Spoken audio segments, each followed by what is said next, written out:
Medio.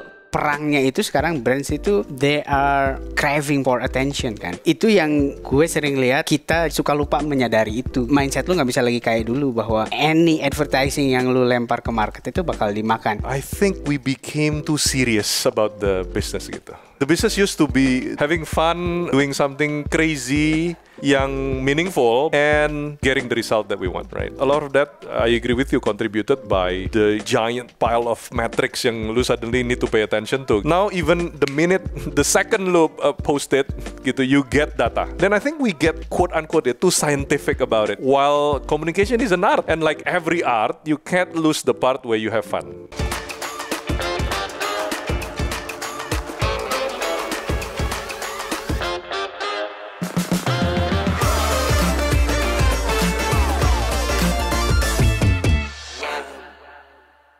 Halo Sobat Medio, welcome to Unlearning Marketing with Obsessive. Bersama gue Gemi. Di episode kali ini episode spesial, episode pertama Unlearning Marketing, sebuah program dari Medio. Kita akan ngobrolin segala hal yang substansial tentang basically tentang marketing advertising. Dan kali ini gue kedatangan tamu yang ini tamunya penting banget ini. ini sahabat gue. Gue udah kenal more than a decade, mungkin almost 2 decades ya. Almost 2 decades. Gue inget banget waktu itu awal-awal banget digital masuk ke Indonesia ya. Damon sudah berkecimpung di dunia digital. Bareng lu lah. Ya waktu itu gue juga masih belajar, kenal Damon waktu masih belajar, gue banyak belajar juga dari dia. Jadi hari ini kita akan ngobrol dengan Damon Hakim, founder dan managing partner di Red Asia. Welcome Damon. Thank you for inviting. Thank you for your time bro. Thank you. Most welcome. Udah seneng banget. Kita udah lama ketemu di conference gitu agak gimana gitu ya. Terus udah banyak distraction. Banyak distraction. Berdua doang. Akhirnya bisa talk about something meaningful. Yes, hopefully. Oke, ini Unlearning Marketing itu kita akan bahas tentang sebenarnya berawal dari kegelisahan gue dan beberapa teman. Namanya keren by the way. Thank you bro. Ini namanya dari partner gue, Pungki. Mungkin nanti di episode berikutnya akan ada Pungki juga. Kegelisahan kita tentang perubahan dunia marketing, advertising, creativity yang sudah di boosted digital dan menurut kita ini ada perubahan begitu besar, tapi kayaknya respons kita tuh banyak yang kadang-kadang awkward juga gitu ya. Kita akan coba gali itu, kita akan ngobrol santai sama Damon. Tapi sebelumnya, karena kita sudah lama gak ketemu, lu aktivitas lu sekarang ngapain sih? Gue tahu di Red Asia, tapi gue juga tahu lu banyak aktivitas di luar. Ngurusin anak, bikin konten tentang parenting dan lain-lain. Apa aja sih? Iya. Oke. Thank you for the question, bro. Gua itu kalau mainly ya being a father lah ya. That would be my main job gitu ya, main role yang that I love, dan most hardworking partnya gue di sana gitu. Gua rasa kita share the same angle on that area gitu. Different is the number. Iya, exactly. Benar, difference-nya cuma di number. Di luar dari being a father of these 3 super awesome boys in my house, dengan 1 istri, itu gua ya memang kalau di luar dari commercial work ada non-profit foundation, which is itu gua bangun bertiga sama temen gua namanya Willy sama Yosehan, 1 family counselor, 1 akademisi, bergerak di bidang edukasi lah gitu di sebuah sekolah. Kita sama-sama punya passion in making sure social media nggak cuma jadi quote-unquote harmful for families, tapi kita mau turn it around, social media justru jadi helpful for families. Dengan cara apa? Kita punya network of experts yang bisa share about parenting wisdom gitu. Those are the things yang gue juga, I can't say I'm busy with that, tapi one of the activities lah, since you ask activities. On top of that ya gue ada di Red Asia as a group gitu, which is basically marketing in the digital world company and services gitu. So Red Asia itu bisa ceritain nggak apa aja? Kita tahu, kita mungkin paling tahu Redcom lah ya. What is Red Asia. Red Asia itu memang grup yang nggak kita marketingin gitu ya, nama grupnya. Jadi it's never been in front of the scene gitu. It's always behind the scene. Karena di dalamnya memang ada founders and companies yang punya different expertise gitu. In a nutshell, Red Asia itu apa? Red Asia itu is a local and independent group consisting of companies from creative companies sampai ke technology companies. Okay. Gitu, and everything in between. Gitu. So what do? We help brands win markets. How do we help brand win markets? By the use of creative use of communication, the boosting of technology based on data and amplified by media. Basically that's what we do. Everything that we do. In concrete apa sih sebetulnya services atau companies kita mulai ada yang dari creative advertising kayak the ones that you know, salah satunya Redcom, ada yang di PR public relation, ada yang di CRM, ada yang di loyalty, ada yang software as a service, ada yang digital transformation, ada yang AI transformation dan seterusnya gitu. So but all under the sun of helping brands win markets. Got it. Dan the other units, kalau kita boleh pakai istilah unit, apakah lu juga promoting to the market? Ya? Apakah punya brand sendiri-sendiri atau? Oh iya, semua masing-masing punya brand sendiri gitu. And they all have their own ways of doing things gitu. Mereka punya line klien sendiri. Iya, everyone is different. Mereka punya bahkan different culture somewhat gitu, different leadership obviously. Oke. Gitu. Tempatnya juga beda-beda. Oke. Jadi gue ngukur jalan bro tiap hari. Gitu. Iya, itu makanya lu sibuk ya. Bukan sibuk sih. Lebih ke habis waktu di jalan. Oke, thank you bro. Sih enggak, yeah. Thank you bro cerita itu. Most welcome. So kita akan mulai bahas yang tadi kita omongin sih sebelumnya ya. Kita berdua udah cukup lama lah ya di dunia ini kelamaan. Kita tadi bahas uban dan lain-lain. Dulu kita ketemu masih unyu-unyu kayaknya. Unyu-unyu gue masih jadi planner. Dan kita berdua diskusi website, ya kan? Flash animation, gitu ya, bikin bagaimana website ini bisa berinteraksi. Exactly. As simple as that gitu, digital zaman dulu. Kita di dunia marketing udah cukup lama. Gue mau coba tarik ke belakang nih. Dari pertama lu berkecimpung di dunia digital, advertising, terus di marketing, communication dan lain-lain ini sampai sekarang, perubahan apa sih yang benar-benar signifikan yang lo lihat itu pertama? Perubahan yang lo lihat apa? Terus ada benang merahnya nggak sih? Atau dari dulu sampai sekarang gitu ya? Dari dulu sampai sekarang apa? It's totally turning point dan changing kita. This is new direction of marketing. Right. Iya. Ya gue rasa lu udah ada jawabannya, cuma lu mau tahu dari gue aja gitu ya. Gue pengen tahu your point of view. Yeah, sure. Oke, mungkin start dari apa yang gue lihat subjectively ya, yang berubah gitu ya, sejak kita berdua berkecimpung di masa-masa itu gitu ya.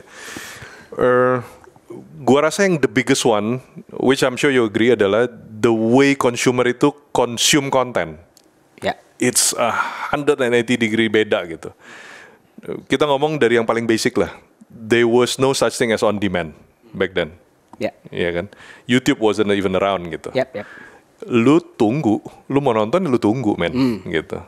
You can flip the switch, tapi you can only have that much control gitu. You flip the switch of your remote gitu, and that's it gitu. Sekarang lu kalau nggak on demand, why should I wait for a content gitu? Nobody waits for content nowadays gitu. And then sekarang udah bukan cuma wait for content, gue bisa predict lu mau nonton apa. Bener gak? Ya. Dari dulu gue gak bisa wait for content, gue have to wait for content. Sekarang gue udah gak usah wait because I have on demand. Sekarang gue udah predict what you're going to watch next. That's why itu becomes a cycle. Banyak yang bilang jadi echo chamber lah dan seterusnya gitu. With algorithm and so on and so forth. I think that's the biggest thing. Yang kalau lu tanya gue changesnya. Now everything else di sekelilingnya itu adapt to that changes. Gitu. Lu udah nggak bisa lagi pakai the old keys to open these new doors gitu. Karena lu kalau pakai gaya di mana people will wait for your content. Untuk udah di masa ini, come on man, who's gonna wait for your advertising gitu, you know? Meaning kalau lu ngomong ke dalam konteksnya advertising misalnya gitu, if you're not relevant, if you don't grab attention enough, gitu ya, kita tadi bahas sempat sebelum we started ya, with the billions of contents yang available in your face, how do you win, man? Dulu waktu lu masih nunggu gitu, you can get away with a lousy messaging. Exactly. And execution gitu. Karena ya lu mau ngapain lagi? Orang dia liatin TV. Paling lu punya quote-unquote kegagalan lo when they grab something di kulkas atau dia ke toilet gitu. When they come back, they still have to see the screen gitu. Yeah. Now, all they have to do is just flick their finger and you're gone gitu. Yes. You know what I mean? So, I guess everything else comes to that. And then comes yang tadi kita bahas. New metrics yang kita mesti measure. New data yang kita dapat. New technology that we need to utilize. And, you know, a whole other shebang gitu. So, I guess itu yang bikin jadi if you ask me perubahannya apa, my point of view would be rootnya di sana if you ask me gitu. Because by the end of the day, kalau again mungkin menjawab benang merahnya. Benang merahnya apa sih? Benang merahnya adalah brands and marketing, especially di marketing communication, karena marketing nggak cuma communication. Yeah. Itu benang merahnya adalah we are still thriving to get the eyeballs of our consumers. Yes. And the attention gitu kan. That's the benang merah gitu. Yeah. Now the where, the when, the how, the why, the who, semuanya itu berubah tuh menurut gua. Tapi benang merahnya di situ. Benar. If you ask me. Agree. Tapi gue ngelihat juga ya tadi yang lu bilang dengan perubahan itu brands perangnya itu sekarang brands itu they are craving for attention. Benar. So in the ocean of content noise. gitu. So itu yang gue sering lihat kita suka lupa menyadari itu gitu bahwa lu nggak bisa lagi mindset lu nggak bisa lagi kayak dulu bahwa any advertising yang lu lempar ke market itu bakal dimakan. Masalahnya balik ke matrix tadi. Masalahnya adalah kita ngelihat matrix yang lazy. Kayak misalnya impressions gitu. Impression, CTR. Tapi itu not necessarily memperlihatkan you got attention juga gitu. Lu melihat hal yang sama apa? How do we get away from I've seen it doesn't mean that I paid attention to it gitu ya. Yeah. Maksudnya I get you. Yeah. Lu masih ngelihat ini sering terjadi gak sih? Masih banget. Gue interested sama lu waktu ngomong unlearning marketing tadi ya, lu kan sempat mention gitu ya. Ya gue agree banget sih sama lu, kenapa makanya I understand why you came up with unlearning marketing gitu. Karena I think, ini gue gak tahu ya, ini diskusi ini Gem. I think we became too serious about the business gitu. The business used to be a balance between having fun. Exactly. Bener gak sih bro? Iya benar. Having fun, doing something crazy. Yeah. Yang meaningful, bukan crazy for the sake of being crazy gitu ya, and purposeful, and getting the result that we want. Right. I think we're more towards that rather than this sekarang gitu. Agree. I'm not saying ininya udah hilang total gitu. And a lot of that I agree with you contributed by the giant pile of metrics yang lu suddenly need to pay attention to gitu. Kalau back then it's only about lu mau airing di jam berapa gitu, and then you see Nielsen's punya data and what happened afterwards gitu. Now even the second lu post it gitu, you get data. Gitu. Then I think we get quote unquote too scientific about it gitu. While communication is an art, right? I don't know if you agree with this. And like every art, you can't lose the part where you have fun. Gitu. Benar. Lu ada sempat mention tadi before we start gitu. I think a lot of the conversation udah terjadi sebelum di start. It's okay. Lu mention, kita bahas sekarang. Which gue agree kan, yang lu bilang the creative vibe is starting to fading away gitu ya. Ya gue juga agree sih. I don't know ya. What do you think? I think it's less about the craftsmanship of creativity. Right. But more on yang tadi lu bilang kan, it's always about what's the metrics. Jadi yang gue lihat, mungkin ini nyambung ke pertanyaan berikutnya. Gue kangen banget sama the vibe of creativity di dunia advertising. Karena if you look at, kita lihat lah conferences, kita lihat di konten-konten di YouTube yang ngebahas marketing advertising, marketing communications. Gue agree sama lo. Lebih banyak kayak this is tech people talking gitu ya. Ngomongin angka, ngomongin chart dan lain-lain. Padahal we talking to human loh. I know it's hard to measure gitu ya. Tapi kan it's been hundreds of years kita melakukan marketing gitu. Dan some brand still exist melakukan hal-hal dengan kreativitas yang heavy dan kayak zaman dulu. Ini gue juga gue terlalu romantisme sebagai Gen X. You have to be romantic in our industry kan? Ya, gue juga gue bias gitu ya karena tapi that part gue agree sekarang itu lebih kayak ini lebih banyak scientificnya dibanding fun atau emotional thing. Iya, don't get me wrong ya. Menurut gua the science part is awesome. Gitu. Iya. Tapi as you said kan, where is the creative spark gitu kan? Jadi jangan sampai it's replacing gitu kan ya kesannya sekarang. Gitu. It's more it should be complementing gitu.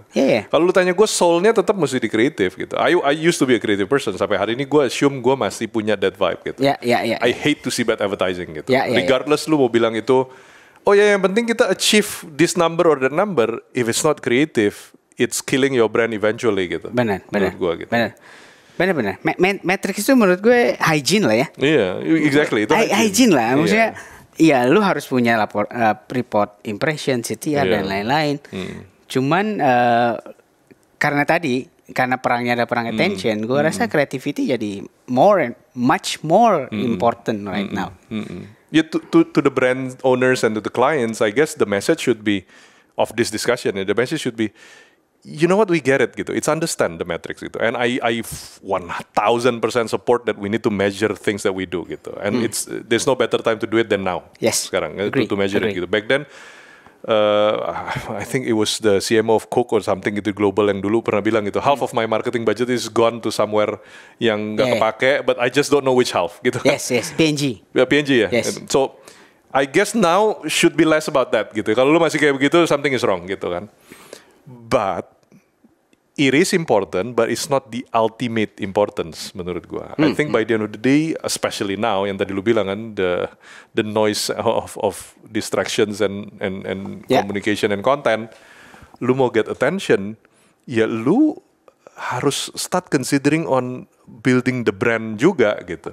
Karena people by the end of the day buy the brand more than the product gitu kan. Eventually gitu, they'll probably start by buying the product, but they'll stay for the brand gitu kan.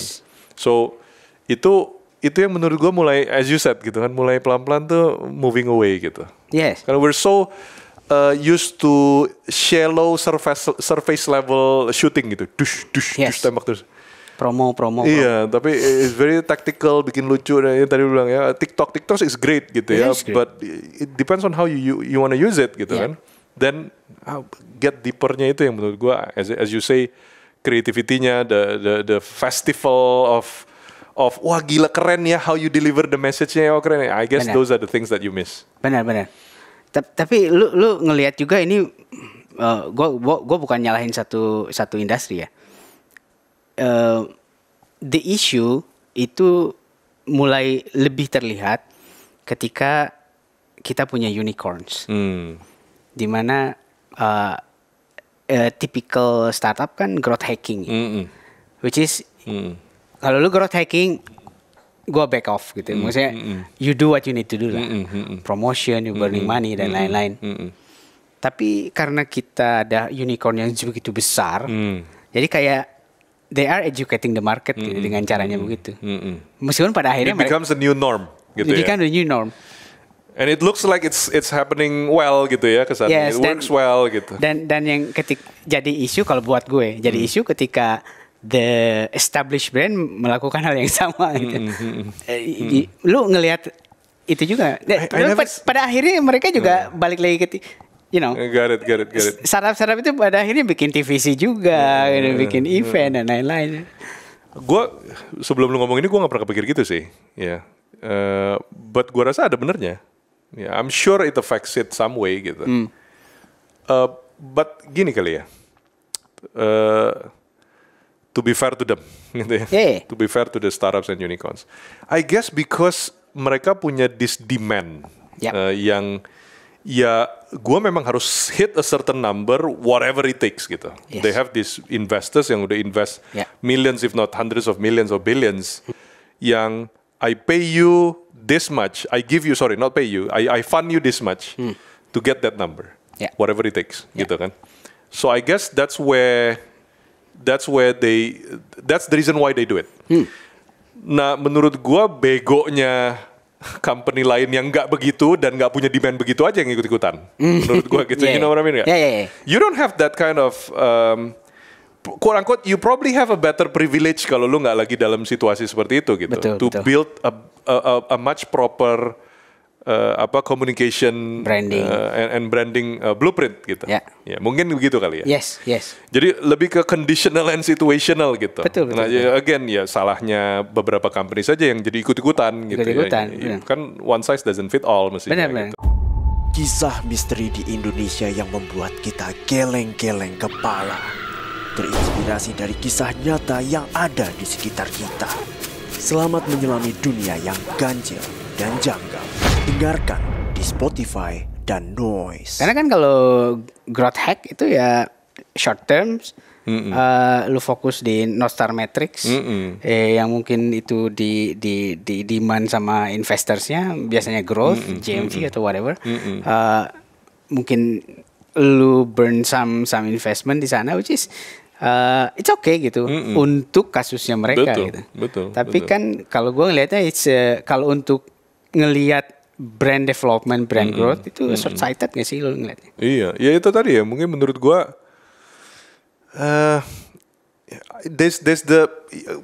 mesti jelas gitu kali ya antara lu do it for a certain, as you said, short term goal atau you do it to build an asset gitu for the brand gitu ya. Yang tadi lu cerita itu kan lebih ke branding gitu kan. Ada this emotional connection with the consumer gitu. Yes. Reason to buy-nya not just the tangible stuff or the features of the products gitu kan. Not because it's cheaper, not because there's a promotion. Gue pernah dengar satu CEO of a unicorn gitu ya. Waktu kita lagi ngobrol, there's this 6 or 7 people in the table. Dia bilang, you know what, the problem yang kita face sekarang adalah the minute we stop the promotion, they move to other channels gitu. Gue gak bisa sebutin startupnya apa gitu. They move to other channel dan ya we just have to keep doing it and that's our marketing gitu. Which is kind of sad. Yeah, that's kind of sad. Tapi gue bisa salahin dia nggak bisa loh. Itu kan demand dari lu punya investor gitu. What else do you expect gitu kan? I probably would do the same thing. Gitu. I don't have enough time untuk bisa do both. Misalnya if I have to prioritize gitu ya. Benar. But there you go. That's the impact gitu. That's the side effects gitu. Yes. But if we see some of the companies and brands yang manage untuk build it up over time and properly gitu ya. Of course they ada promotion, of course they ada tacticals, tapi they build it up properly. It doesn't matter lo ada promotion apa enggak, I'll keep coming back to the brand. Exactly. Gitu. Kemarin gue juga pernah ada satu conference yang ngomongin loyalty. That's exactly what we are losing gitu.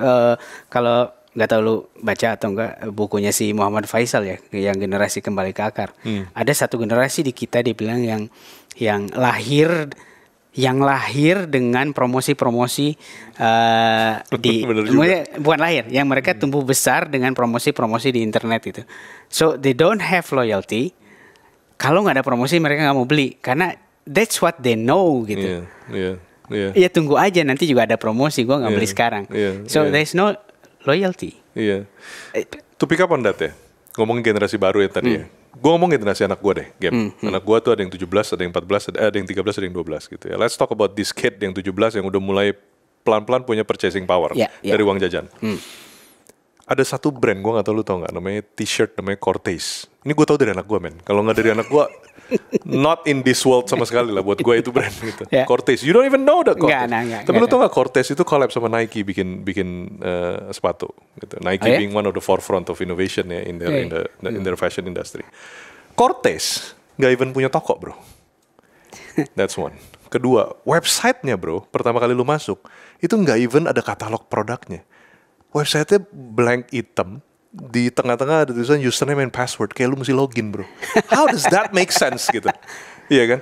Dan waktu dia launch the product, dia nggak kasih tahu bro launchnya di mana. Dia kasih koordinat Google Map. Dan dikasih taunya 10 menit sebelum launching. Ini break every single rule of marketing. Rule of marketing zaman dulu, you need to give them the teaser, make sure they understand it, build the brand dulu, pakai celebrity. There's no celebrity bro in Cortez. Tapi the minute dia put di Instagram, Cortez nih, kita bakal launch di koordinat gitu ya, ratusan orang bro datang ke tempat itu, rebutan. And this is not a cheap product ya, gitu. Mereka benar-benar datang gitu. Ya reseller, gua nggak tahu ya reseller price-nya, gua rasa bisa thousands of dollars gitu for a pair of shoes gitu.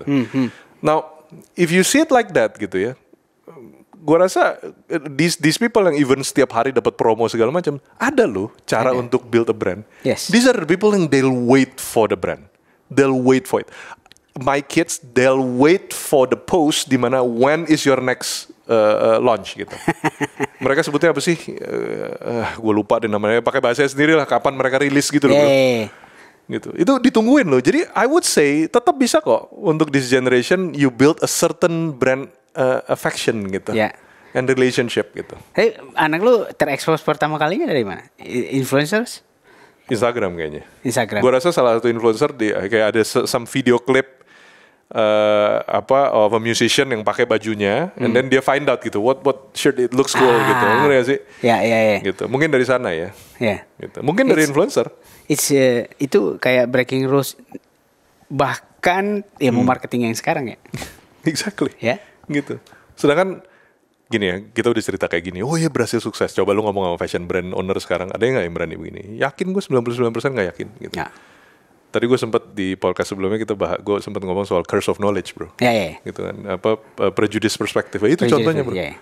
Jadi, you know what? I've been successful doing it so far kayak begini caranya dari A mesti ke B, abis B ke C. If it's not broken, let's not fix it. Gitu, you know what I mean? Gitu. So itu yang menurut gue. Yes. Kita jadi since kita ada metrics, let's just focus on this. Because buat gue it's the laziest way to justify your work. Iya. Iya gak sih? So I guess that's the contributor of the problem gitu. If we can call it a problem. Iya. Menarik tadi kasusnya si siapa? Cortez. Ada cara lain. No promo, hashtag no promo. Iya. Ada cara lain untuk ngebangun brand dengan generasi yang sekarang pun lu masih bisa ngebangun brand dan ngebangun loyalty kan. Cuma memang lu butuh courage untuk be kreatif saat ini ya gak sih? Bener. Dan kita suka kehilangan courage itu. Iya. Karena mungkin resikonya itu terlalu dekat ya. Iya gak sih? Kalau zaman dulu kita lebih berani karena horizonnya itu jauh gitu. Iya gak sih? Iya. Bener juga lo ngomong gitu. Gue gak kepikir malah. Sekarang horizonnya 1 quarter bro. Iya. The failure is in your face gitu. Iya gak sih? Iya. You don't have to wait. You don't have to wait. Can we get away from that? I guess gini kali ya. I don't know about you ya. Tapi point of discussion nih. Is it fair to say the failure gak kalau lu ukurnya quarterly? Put it this way. Gue yakin Cortez waktu bikin pertama kali kayak gini-gini itu nggak jalan bro. Ya. Imagine kalau dia ukur itu quarterly and you know what, this is a failure, let's pivot. Ya. You know, okay, let's put it in the context of non-marketing, creativity kan, kita bahas creativity kan. Imagine kalau si Elon Musk yang mana udah populer di mana, I'm sure ini relevant to everyone. Gue terbangin roket yang bisa balik lagi sendiri, meledak kedua kali, meledak ketiga, and we're talking about the point di mana dia udah habis duitnya. That's it, that's all my money. Abis gue jual PayPal. I'm done. Matrixnya udah keukur. The budget is gone. Matrixnya adalah kita mesti bisa launch it, it's gone. Nada, nothing. If that's the definition of failure, we don't see SpaceX right now kondisinya kayak begini gitu sekarang. And the pursuit of life on Mars will be oblivious gitu kan. So gua rasa that's where, as you point gitu ya, you need to be ballsy gitu. You need to be bold gitu. Untuk lu mau berani kreatif, lu berani nggak untuk fail dulu beberapa kali gitu. And how far are you willing to go gitu to do this gitu. Gua assume again kalau kita ngomong Cortez ya, they don't even care man. They don't even care laku apa enggak gitu. I care about the brand. I don't care how many t-shirts I sell today. I care about making the noise dan making sure gue relate sama the next generation gitu. I would say that would be the matrix. The Matrix. Matrixnya beda banget gitu bro. Yeah. It's not about the reach and impression gitu. Mungkin mereka duitnya banyak atau Yang gue dengar dari anak gue kebetulan lumayan demen nyari gitu ya. Gue dengar, again, I don't even know this. We're talking about the 17 years old yang teaching this dude yang udah 23 years old, 25 years old gitu ya. Dia bilang, ini orang nggak even punya background di fashion bro. Like what? Gitu. Kalau gue nggak salah dia tuh bikin video klip apa? I could be wrong ya. You can fact check it gitu ya. Again, take those things, those facts with a grain of salt gitu. But what I know adalah these are not the gurus, you know, the people yang udah punya a huge background and understanding gitu. Obviously not the kind of me gitu, or to be honest you gitu. You know, but because of that dia nggak punya the curse of knowledge, bro. Good point. Iya kan? Good point. Heck, I'll just do it my way, gitu. Dan ya to be honest ya, kalau lu udah jadi brand yang besar dan established, yang lu IPO gitu ya, begitu ada berita keluar saham lu turun 5%, nilainya 4 triliun gitu. Keleper. It's not fair sih, gue bilang you need to be as bold as Cortez. Dijitak gua, ditoyor gitu kan. Lu enak gitu ngomong, gua deg-degan nih ngelihat bursa buka gitu kan. Realitinya kan seperti itu. Gue juga sangat menyadari reality bisnis seperti itu memang. Tapi how do we keep the spirit of being courageous in terms of creativity, kan itu yang lebih penting sekarang. So mungkin in smaller project you can try that. Nah, sekarang itu bahkan di tempat gua kerja, that spirit is dissipating. It's just, dissipating. Gua rasa gitu kali ya game ya. Is that the pattern? Don't you think? Kayak like we've made it that far to a certain size. I think we got it lah. We understand the business. I agree. Jadi yang tadi lu so much build up in the course of knowledge gitu ya. Lu have this prejudice perspective yang to be honest it's not easy man untuk get out of your head gitu ya. That's why gua rasa you put it apa accurately sih. Being bold dan berani itu tuh gua rasa the key ingredient sih. And I think bold kemananya is less about bold of just doing it, tapi bold to say that, you know what, I don't think I know now. Exactly. You know what, I don't think I understand the business now. In your case ya, in your company, berani nggak the founding fathers, moga-moga gue tetap diundang abis ini ya. Tapi misalnya berani nggak mereka punya the courage untuk say, you know what, I don't think I understand the business nowadays. I think I need to start from scratch when it comes to coming up with a new blueprint on how we should do this gitu. I think they did it. Ya gue udah lihat sih. I think they did it. Maksudnya ya sekarang ya kalau ngomongin Kompas Gramedia kan nggak cuma bisnis media bro. Dan honestly gue admire some of the some of the initiative. The fact that you're one of the C's in the company, I mean, it shows a lot of initiative ya. Tapi gua ngelihat banyak yang berguguran itu mungkin karena again gue cuma assuming dan easier said than done ya.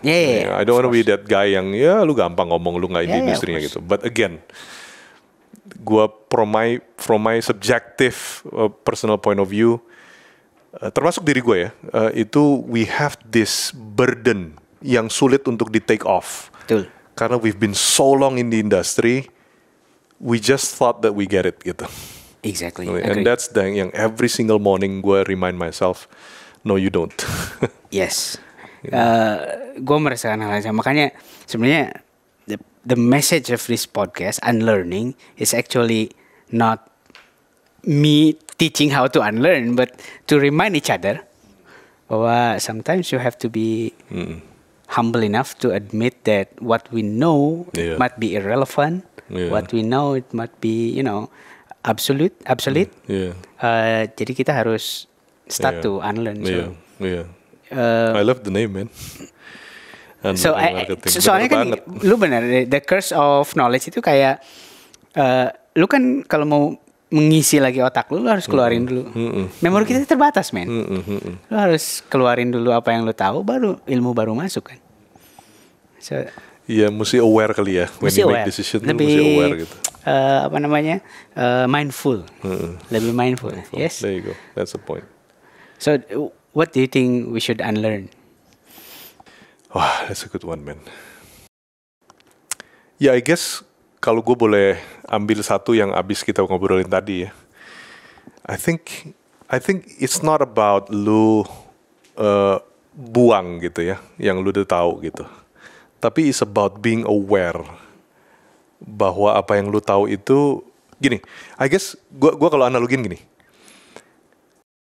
Lu tuh selama ini udah kumpulin banyak ingredients lewat experience dan knowledge yang kita belajarin, gitu ya. Tadi gua ada sempat pakai analoginya masak, sekarang kita pakai masak aja gitu ya.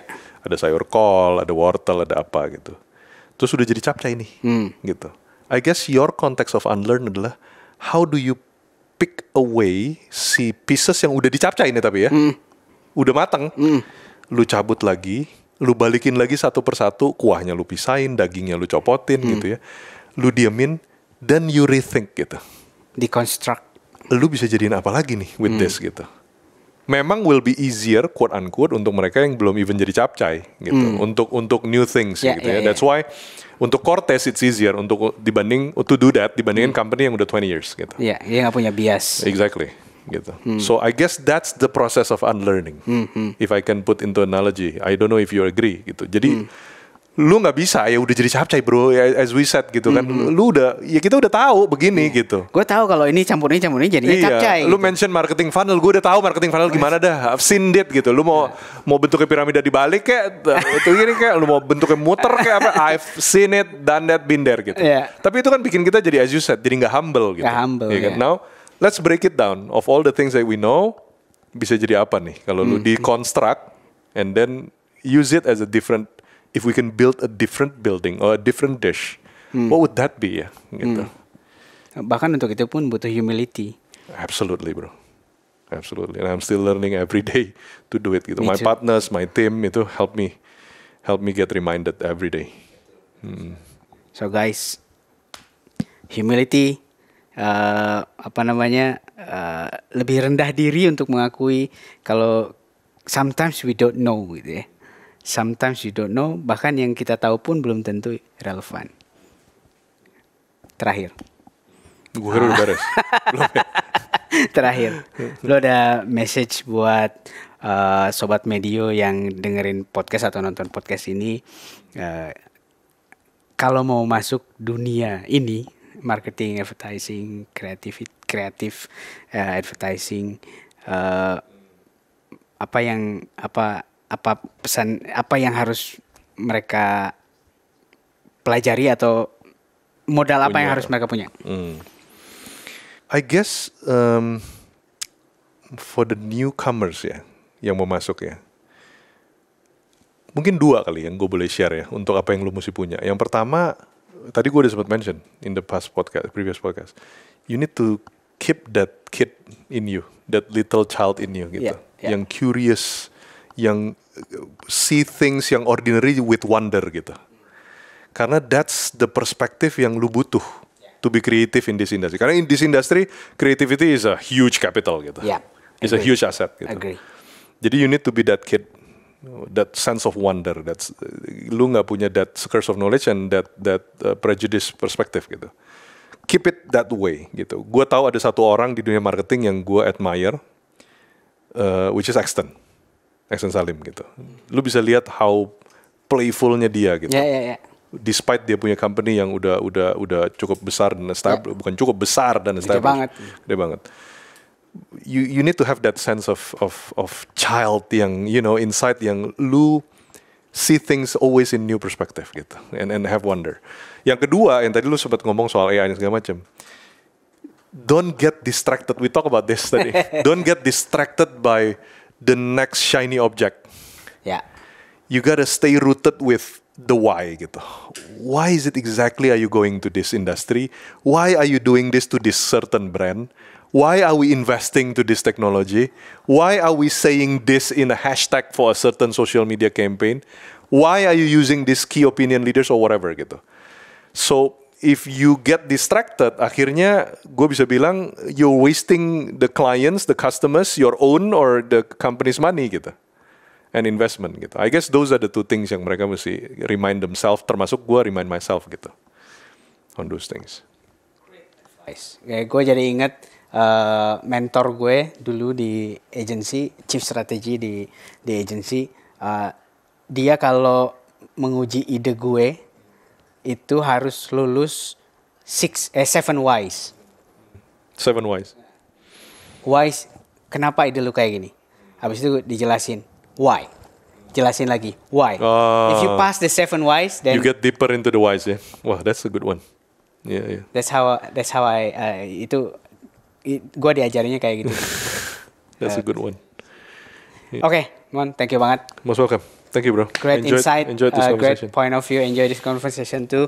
Moga-moga teman-teman Sobat Medio bisa learn to unlearn. Kita start the journey from this episode dan kita mungkin akan kita akan invite lagi tamu-tamu kita lainnya yang bisa ngasih different point of view, different case study.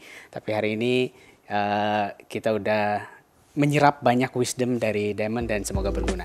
Bye. Amin. Bye.